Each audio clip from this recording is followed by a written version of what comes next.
अस्सलाम वालेकुम, मेरा नाम है ओन अली और आप देख रहे हैं फोटोग्राफी मेंटोर।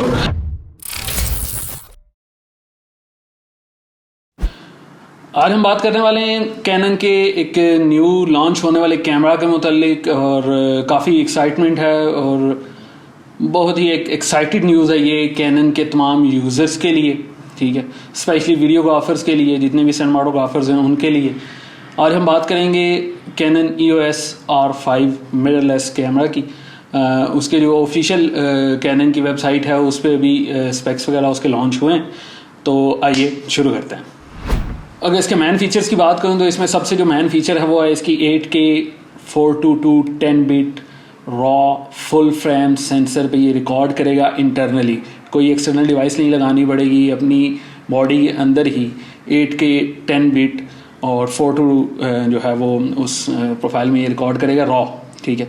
सी लॉग फाइल होगी obviously.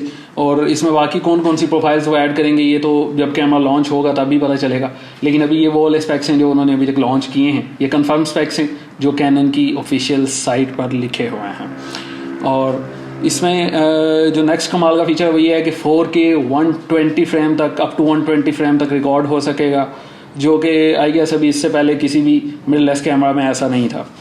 Correct me if I am wrong.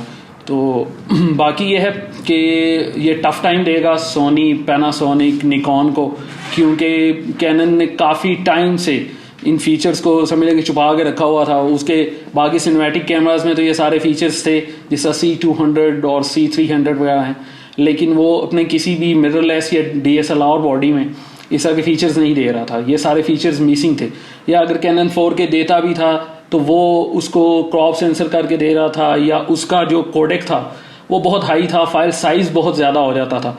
तो फाइनली अब उम्मीद ये की जा रही है कि इस दफ़ा जो ये लॉन्च है कैनन का EOS R5, इसमें बहुत सारी बेहतरी आई है।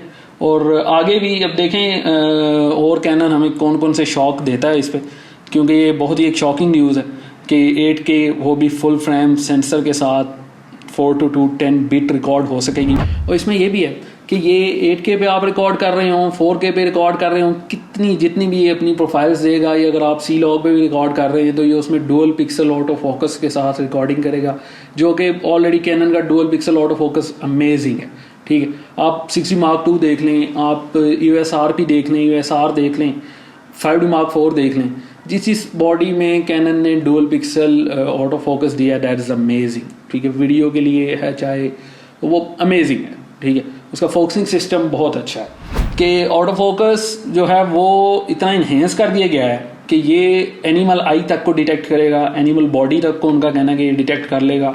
इवन डॉग है, कैट है, या कोई भी एनिमल है ही है तो उसको ये डिटेक्ट करेगा, उस पर अपना फोकस लॉक कर सकेगा। तो ऑब्वियसली जो लोग हैं जो बर्ड्स फोटोग्राफी करते हैं या वाइल्ड लाइफ फोटोग्राफर्स जो हैं उनके लिए भी ये काफ़ी इंप्रेसिव रहेगा, काफ़ी अच्छा कैम रहेगा उनके लिए भी।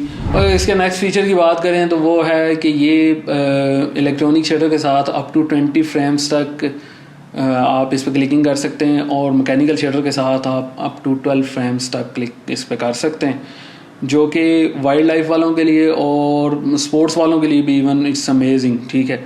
या जितने भी किसी भी और जनरल की भी बात करूँ, इवन वेडिंग में भी आपको कई दफ़ा जब एंट्रीज हो रही होती हैं या कोई इस तरह का होता है, या इवन डांसेस जब चल रहे होते हैं तो आपको बस मूड पे रख के, मेरा तो यही स्टाइल है, मैं तो बस मूड पे रख के उसको ज़्यादा से ज़्यादा क्लिक्स कर रहा होता हूँ ताकि हमें एक अच्छी इमेजेस, और वो अगर डांसिंग की मूवमेंट्स हैं तो वो प्रॉपर इमेजेस वहाँ से निकल के हमें मिल सके। इसमें डुअल कार्ड स्लॉट्स दी गई हैं, एक CF एक्सप्रेस है, ऑब्वियसली CF एक्सप्रेस होगी तो वो 8K रॉ को रिकॉर्ड कर सकेगा। अब वो 8K रॉ CF एक्सप्रेस कितना बड़ा कार्ड लेना पड़ेगा, कितनी स्पेस वाला लेना पड़ेगा आपको, या वो उसकी क्या लिमिटेशंस रहेंगी। 8K अगर आप फुटेज रिकॉर्ड कर रहे हैं तो वो मैक्सिमम 5 मिनट्स करेगा, 10 मिनट्स करेगा, या 30 मिनट्स तक करेगा। इसके मुतालिक तो अभी हमें कंफर्म कुछ भी नहीं पता, लेकिन होप सो वो जितना भी रिकॉर्ड करता है, ठीक है, ना होने से कुछ तो होना बेहतर है, और ये तो कुछ होने से कैनन ने हमें बहुत कुछ ज़्यादा दे दिया है। और अगर नेक्स्ट फीचर की बात करें तो वो है इन बॉडी इमेज स्टेबलाइजेशन, जो कि कैनन के बाकी सारे अभी जितने भी और मॉडल्स हैं, कैनन के जितने भी वीडियो कैमराज हैं लाइक DSLRs और जितने भी मिररलेस कैमराज हैं उनमें मिसिंग था। तो फाइनली अब EOS R5 में हमें इन बॉडी इमेज स्टेबलाइजेशन भी मिलने वाला है। और इसके साथ साथ इसमें टिल्ट स्क्रीन है, जिस तरह 60 Mark II की होती है या USRP में है टिल्ट स्क्रीन, उस तरह से इसमें टिल्ट स्क्रीन भी दी गई है वीडियोग्राफर्स को, और फोटोग्राफर्स को भी काफ़ी हेल्प करती है ये चीज़, ठीक है। और इससे आगे प्राइस पॉइंट की जहाँ तक बात है तो वो भी कंफर्म तो नहीं है, but it is like $5,000 to $5,500 के अराउंड ये रहेगा। ये एक मेरा आइडिया है, कंफर्म नहीं है, अभी तक इसकी कोई प्राइस लॉन्च नहीं की कैनन ने ऑफिशियली। और हाँ, एक और बहुत मज़े का फ़ीचर जो कैनन ने लॉन्च किया, और स्पेशली मैं ये समझता हूँ कि वेडिंग फोटोग्राफर्स जो हैं उनका सीज़न में ये पोजीशन होती है कि जब वेडिंग सीज़न ऑन होता है या अपनी पीक पे होता है तो उनके पास डाटा सेव करने का टाइम नहीं होता, ठीक है।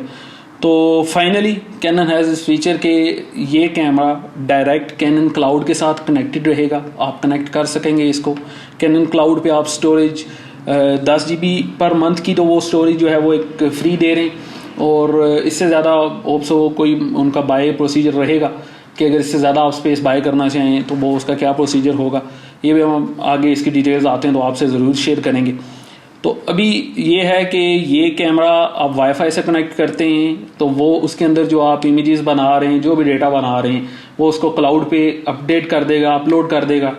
और ना सिर्फ वहाँ पे अपलोड कर देगा, बल्कि अगर आपने वो क्लाउड अपने सिस्टम के साथ कनेक्ट किया हुआ है तो वो वहाँ पे अपलोड करने के साथ साथ आपके सिस्टम में डाउनलोड भी कर देगा। इट्स लाइक अगर आप एक इवेंट में आप वहाँ पे शूट कर रहे हैं तो आपकी इमेजेस साथ साथ आपके सिस्टम में, जो कि आपके स्टूडियो में पड़ा हुआ है, आपके घर में लैपटॉप पड़ा हुआ है, व्हाटएवर इट इज़, वो वहाँ पे साथ साथ सेव होता रहेगा।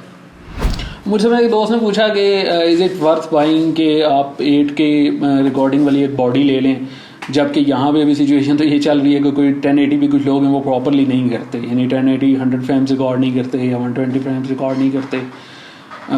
4K भी अभी बहुत दूर की चीज़ है कुछ लोगों के लिए। तो आप इस तरह से क्या समझते हैं कि 8K लेना चाहिए? मेरा ये ख्याल है कि आप 8K रिकॉर्ड अगर करते हैं, आप इमेजिन करें सिर्फ कि आप उसके अंदर से कितना डाटा निकाल सकते हैं। उस फुटेज के अंदर से अगर आपने 1080p ही ओबियसली अगर चलें समाव आपने आगे वही डिलीवर करना है 1080p ही, तो आप 8K रिकॉर्ड करके उसमें से आप अपनी मर्ज़ी का कितना फुटेज निकाल सकते हैं, कितनी क्वालिटी आप इन्हेंस करके उसके अंदर से निकाल सकते हैं। और चलें अगर आप 8K नहीं भी रिकॉर्ड करते तो 4K 120 फ्रेम्स, कोई और कैमरा मेरी नज़र में अभी तक ऐसा नहीं है स्पेशली मिररलेस जो 120 फ्रेम्स रिकॉर्ड कर रहा हो। तो इसका जो स्लो मोशन चाहिए था, जो जिस तरह का स्लो मोशन हम लोग रिक्वायर कर रहे थे, ठीक है, और ज़्यादातर इस तरह के स्लो मोशन के लिए हम लोग शिफ्ट कर रहे थे कि नहीं सोनी पे करते हैं, सोनी की बॉडीज इस वक्त या सोनी का इस वक्त जो सिस्टम है वो बहुत अच्छा चल रहा है, लेंसेज भी ऐसा ऐसा आना शुरू हो गए। तो कैनन में उस वक्त इस तरह की कोई ऑप्शन थी नहीं, ठीक है। तो ये था आज का रिव्यू। हमें कमेंट्स में ज़रूर बताइएगा कि आप आया ये कैमरा बाई कर रहे हैं, नहीं कर रहे हैं, आपके ख्याल में कैनन को इसमें और कौन से फीचर्स ऐड करने चाहिए थे, और आपके ख्याल में एक कैमरा में कौन कौन से फीचर्स होना ज़रूरी है। To let us know in comments, या फिर आप हमें हमारे इंस्टाग्राम पे DM कर सकते हैं, वहाँ पे आप हमसे क्वेश्चंस पूछ सकते हैं। वहाँ पे हम थोड़ा सा ज़्यादा एक्टिव रहते हैं बनिस्बत यूट्यूब की, तो आप वहाँ पे हमें फॉलो कर सकते हैं। और अभी तक अगर सब्सक्राइब नहीं किया तो सब्सक्राइब कर दो और घंटी दबा दो भैया। टेक केयर, अल्लाह हाफिज़।